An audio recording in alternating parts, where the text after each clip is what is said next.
Morning, ladies and gentlemen. I've been asked to give you 5 minutes on Brexit, so given that it's a massive subject, I don't think we'll cover that much of it. But I thought I'd start by saying that the 23rd of June 2016 is probably going to live long in history. It's an amazing decision to exit something we've belonged to for 45 years, and it's going to take an awful long time to resolve that. At the time, there was 72% turnout, and we voted 52% to leave. So you have to participate now. I want a show of hands to say how many of you right in front of me still want to leave.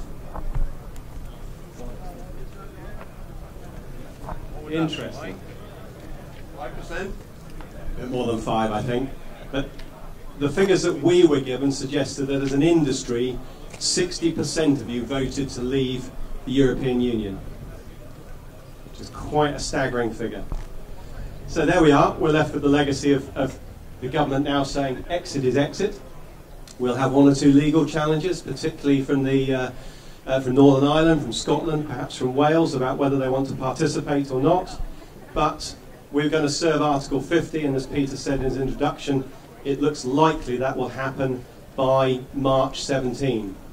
And then we're apparently given 2 years to exit before we can start any really ongoing negotiations about what we're going to do.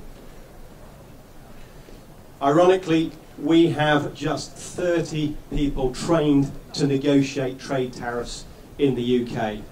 The European Union has over 600, so we're not very well prepared in that respect. And what we're perhaps saying goodbye to is the 3 billion of support that we get each year.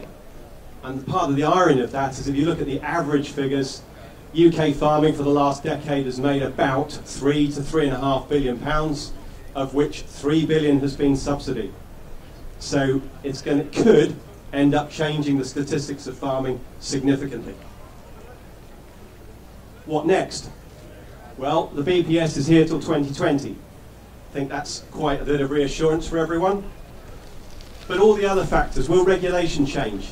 We don't think so. Will finding labour to work in the industry become any easier? We don't think so. And what will happen to trade? That's the big unknown, particularly in farming. But what we do know is that farming is a tiny, tiny, tiny proportion of what we're going to be negotiating for. And it wouldn't surprise us if government were very happy to concede on farming terms to protect the city and the wealth and income that brings to the UK. So we're potentially in quite a precarious position. As an industry, as a nation, we're only 61% self-sufficient. So we're potentially very exposed to imports. There's loads of options looking forward. There's a Norwegian model, a Swiss model, a Turkish model, a Canadian model, a WTO model, and needless, probably various other variations on that. But our government seems to be fixed to saying we're going to have a hard Brexit. And a hard Brexit, what does that mean? Well, we think it'll mean that milk prices could come down by up to 15% as we become more open to imports. Variable costs will come down though, probably by a similar amount as imports become less expensive. But the BPS, some of you might not get any at all if they take it away from the lowland, but it probably means 60 to 70% less BPS. And in dairy terms, that's probably down from a penny to 0.3 to 0.4 of a penny of support going forward. From just touching on the topics which Peter referred to, as far as the land market's concerned, I have an anxiety that Brexit will again create that uncertainty and that people will therefore not bring land forward to sell. And the biggest influence on the land market is actually that good old economic issue of supply and demand. There's less than half the land traded now in England than there used to be when I started as a valuer, as a child prodigy a few years ago. And that's what pushes land prices up. And when you ask people why they bought some land at 3 or 4 times what they might have paid for it 10 or 12 years ago, the answer isn't because of subsidy or because of Brexit or because it's a haven for tax. The answer is because it'll never come round again. And that sentiment will still be there, and it'll be there acutely so if land is held back, because people are nervous of putting land into the market until there's clarity over Brexit. Turning to tenancy agreements, the 23rd of June was momentous for two reasons. One was the Brexit vote, the other was it was the day I became president of the CAAV, just for a year, and the first thing somebody said to me at breakfast was, well, you've got an interesting year. And the second thing was, I've got a client who's taking out a new 5-year farm business tenancy. What sort of Brexit specific break clauses and rent clauses should he have? And we've been asked that question a number of times over the last couple of months. Don't go looking for anything too complicated. If you try to get embroiled in a Brexit specific clause, a break clause or whatever, because you're nervous of a reduction in subsidies or nervous of an absence of subsidies, if you try and write something very specific to that, it will almost undoubtedly have holes in, and it'll take too much time to do. Just make sure, if you're anxious about that, that you have some break clauses that happen at the right time. So if we are really going to go in 2019, that you've got something with a break in 2018 or early 2019, so you can start to take decisions then. Peter touched on what sort of dairy farm. I'm not going to give any technical answers as Mike could. I just wanted to draw on 3 examples which I've dealt with recently, not around here. 3 parts of the industry. One is a chap who milks 50 cows in North Wales and still makes £20,000 a year profit. At the other end of the scale, very exciting, I'm talking to somebody who's got 4, coming up 5 dairy herds, who's got enough economies of scale that they make a profit. And then we've got a lot of traditional clients who are milking between 120 and 200 cows. And if you went into Shepton Mallet and asked somebody to draw a dairy farm, that's exactly the farm they draw. And they're losing money. And it's that difficult thing that you seem to be always at the wrong scale. But I think the big question is going to be either going for specialism or for economies of scale. I don't need to tell any of you guys out there that aren't fortunate enough to be on an aligned supply that actually we're probably going through, and we have been through, the toughest time ever in the farming industry. It's definitely the toughest time I can remember in my farming lifetime. I'm a tenant farmer on a Cadbury farm just on the outskirts of Birmingham, and actually even if the milk price went up 5p tomorrow, it would take a long, long time for my business to get back in a comfortable position. So I do understand how it feels. My board also understands how it feels, and actually we are trying to make a big difference. And ultimately, you know, we know that unless we want to keep going through this cycle, especially without all the support mechanisms that have been in place from Europe, we actually need to change things. I mean, we put out a press release yesterday highlighting that we believe since last June, there's £200 million that hasn't been passed back to farmers that actually should quite rightly be coming back down into our businesses. And that's how quickly the market's changed. And we've gone from, you know, a supply and demand position where actually there was just too much milk, far too much milk. So we've been pushed to the point where, you know, we've gone over that tipping point and there just isn't going to be enough. And actually we're now in a position where the processors are going to start feeling some of the pain that we've been feeling for the last 2 years. And I think we've got to actually use that opportunity to actually get out there and negotiate some new relationships and actually get in a position where it isn't us as primary producers that take all the pain, that share all the risk. And we need grown-up relationships. We need, as farmers, to be demand-led. There's no point in us supplying milk that actually ultimately will drive down our price. So we need to work with our processor to make sure that they get the opportunity to get into new markets if that's what they choose to do. We need to understand their businesses better, but ultimately they need to understand ours. And I think they're going to, unfortunately, learn the hard way, because, you know, they're now having to go out into the open market and buy milk to be able to meet contracts that they've made. And that's because we, as farmers, we haven't had the ability, and we've had all the stuffing kicked out of us, so we can't just turn the cows back on. We've all changed our systems, we've all done things to survive, and we're all in a very vulnerable place with very low morale. We know the market's going to get better. We can see, you know, we can see price rises, but actually none of that has actually hit any of our bank accounts yet. And so, you know, I had a contractor ring me this morning, wanted paying for first cut silage, and I had to tell him, I can't pay you yet. Yeah, I need my maize due next week. you know, a lot of us will be in that position, and it's not a nice place to be, and I never want to be there again. Talking about engaging with the supply chain, there is things we can do, and I'm sure David will touch on this. You know, there's POs. You've got a PO down here. The only actually PO is the DCD PO. That is a relationship that is about being demand-led. It's about working together to access the opportunities in the marketplace. We need more of that. We need better farmer representation. There's a whole list of things that we can do. And what we don't want to do as prices go up is actually suddenly think that everything's right and everything's better again. Because ultimately, if we don't actually change things, we will end up exactly back where we are today. And I don't want to be doing this again on behalf of the NFU or even my own farming business. I think that you know, we need to grasp this opportunity and remember the pain we're going through. Another 2, 3, 4p will help. It will make us feel a little bit better. It will help us get out of bed in the morning. But ultimately, if we don't actually grasp the nettle and change things, better farm representation, better relationships, there's a whole host of things we can do. The NFU is working on lots of... on farm, we've got to be the best we can as well. We can't get away from that.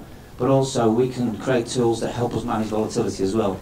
We can work with our processors, we can work with our milk buyers to access, you know, margin protection schemes, futures markets. All these things sound like, you know, jam tomorrow, but actually we need to put them in place. You know, when we need to work together as an industry to make sure that actually we can manage the volatility that inevitably will happen going forward. And at the same time, we've also got to be really proud about what we do. We have a massive support from the consumer out there, without a doubt. They have a great affinity with British dairy farmers. I'm not sure why, but you know, I farm on the edge of Birmingham. I have a lot of people that come around the farm, and they all want to support British dairy farmers. And we've got to build on that, especially post-Brexit. You know, we ultimately have got great support out there. We've got a great product. We actually do a great job, but we just need the reward that we deserve. And I think as an NFU, and I'm sure David as well will agree, that's what together we've got to work for. It's very interesting to sit here and look at all your faces. Some I recognise from last year. And one thing I said to you all last year was on the issue of volume and production. And I know probably a lot of you thought, yeah, well, here he goes again talking about something he knows nothing and what comes out of his backside. Well, I think I've been proved right. Because now look what the market is doing and look at where production is. That is a tool that we should have been using long ago. It doesn't stop anybody from progressing, but we should start taking control. And that is one of the tools that is clearly shown that if you do it, and you do it right, we get a result. On the issue of protest, there is a major processor who's got probably one of the most expensive stands here today that I've seen, who a few months ago said there was no money for producers on a rising market. Yet a group of farmers, not many of them, you will have seen in the press, I said I was disappointed to see where everybody was. But within two-hour stints outside of that processor's gate, miraculously, millions were found in a matter of days to give a milk price increase. What a state of affairs. You have to question where we go. But I want to be positive today, especially for the next generation, the generation that are going to take over from us grey, or as one of my committee members keeps telling, coffin dodgers. You, I think, have got the world on a plate. I believe Brexit will give opportunities. It will be painful, as Mike has already hinted at. It's not going to be easy. He has frightened me today by telling me how many so-called skilled negotiators we've got. I just wonder how many of them are skilled, and skilled in the level of what we've got to do. But we're already seeing indicators from all over the world, especially in the lamb industry with America, of what could be there for us to get. And in dairy, we've got to get ourselves in the position to take on those challenges. And I think that is fairly simple to do. And we've got to start at the bottom. We've got to start with a foundation. And I think, as Michael has said, we've currently got that in our hand. We, at the moment, have a three-tier system. We have the cooperatives and the cooperative membership. We have the aligned producer. And we have all us poor old non-aligned who are being dragged along at the bottom, picking up the bits. Well, I don't know about you, but I've had enough of that. I think it's about time we started to behave like businessmen, right? Because we don't do it very often. And the first thing we need to do is get that volume of milk as a negotiating tool. And DPOs, producer organisations, give you the opportunity to do that. Now, somebody said to me this morning, well, what have you been doing about it? Well, when I got here this morning, I went through my briefcase just looking for some notes, and the 2015 diary opened up to a page with a load of paper in, and that was the first time that the NFU and the other organisations got together, and on the top of that agenda was DPOs. And I just went through the diary to see how many meetings and how many miles Michael and I have travelled with others and with the staff of the NFU, basically trying to find the mechanisms that make sure if we lead as leaders down the road of producer organisations, that the majority of them succeed. But above all, that they give you what you deserve, your fair share of the supply chain. And I think we are almost there. But we're going to need you now. I've spoken in the last 2 months to 3 different groups.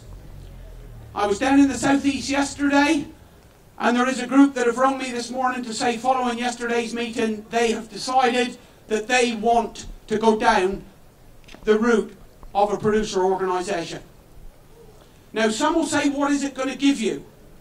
It's only going to give you what the people that you put in place to operate that do. And you are responsible for that.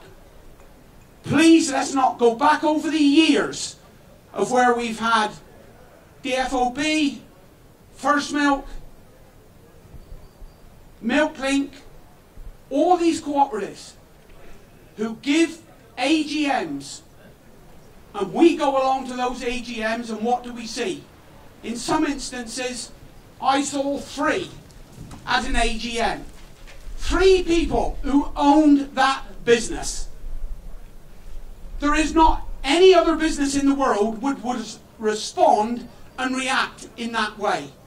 A shareholder of a company, if he was dissatisfied, would make sure his voice was heard and do something about it. And the ultimate might be somebody's head rolls.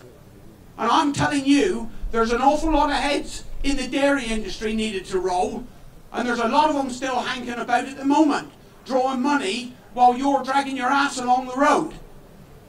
But it's nobody's fault but yours. If you think we're no good at the job, get rid of us. And I can see from social media, some of the sites that are out there, 1 or 2 want to get rid of me desperate. Apparently I'm a multi-millionaire off the back of the FFA. I'm an asshole. Well, my wife agrees with that. And probably some in the audience do. But all we are doing is trying. The same as Michael, the same as the TFA and other organisations. AHDB, a prime example, took a lot of stick over the last couple of years. A lot of it coming from me. But it is starting to change. But it's not changing fast enough on how they use your levy money. But that's down to you. Because when we asked you to sign a signature on a piece of paper to get ministers to investigate AHDB 2 years ago, we couldn't even get to 900. And we only needed 1,000. So it's down to you again. And yet I've come in here this morning at 8 o'clock, and every bloody dairy farmer I've bumped into has said the same thing. What are you going to do now about this job then? When are we going to see the money? Well, I think I don't usually give credit, but I think all the organisations, including the voice of the industry, has told you loud and clear what needs to be done. But I've taken a different stance on it now, and I spoke to my committee members last night. The one thing I've been told in the last 2 months by the 3 meetings I've attended is we want leadership. We want people to hold our hand and help us get through this and do it. Well, if that's what you want, I'll make a commitment today, and I'm sure Michael will, that we will try and do that. But you have got to stand up on your own feet. You have got to be responsible for what you do. And certainly in non-aligned, if we can get non-aligned milk under a DPO organisation, whether that be 10 farmers or 100 farmers, whether it be regional or whatever, it then gives us the control of the volume of that milk. It's not going to go out there and give you a gun, because that doesn't pay. You've got to be able to negotiate and talk. The role of a DPO is to provide that. And I think credit is not given enough to one man who's got the biggest DPO in the UK going, and is now facing up to the Germans, is Michael Masters and his team. Because he's got 1,400 people who don't sleep together, don't kiss when they meet, but at least they're under one body. And there is a volume of milk. And DPOs have got to progress on. We've got to get ownership of that milk into DPOs, in my opinion, for it to be fully effective. But that will only happen if we start to develop them. You still have ample opportunities going forward. Michael's touched on spot price, but please remember, spot price is only 1% of the milk we produce. And some of it is speciality milk, etc. What you want to be focusing on is the market. And I give credit for AHDB on that one. They're still not bringing it up to date fast enough, but if you go onto their website and you read the magazine that comes through, they are telling you what each individual product derived from milk is returning in the marketplace. You don't have to be very clever, and if you can't, like me, or thick, you can always resort to the likes of Mike and other consultancy companies who will do the numbers for you. And they will tell you very quickly what you should be getting. And FFA share NFU's view, I'll put a number on it. There is 3p currently sat there that is your money within that supply chain, and you should be getting it. I don't stand up for any processor, I don't represent them, they got their own voice. But I am sick to death of hearing people telling me, oh, well, it's slower because of the contracts, and when things got difficult, they had to enter into long-term contracts, etc. Having somebody being involved with contracts in terms of the red meat industry, I can tell you every single contract with a retailer, there was a clause. And if there wasn't a clause, I would suggest you go and ask your processor, well, why wasn't there a clause in there if we suddenly saw what we're seeing at the minute, a rapid increase in milk price? We've got a fantastic industry, we've got some of the best product in the world, we've got a consumer base out there that want to buy it, we've got Brexit playing into our hands. Let's get the UK dairy industry ready to deal with that on 2019 and before, and that needs you to participate. So I'll just thank our panel, Mike, Nick, Michael and David, for their participation and their sound words. Thank you.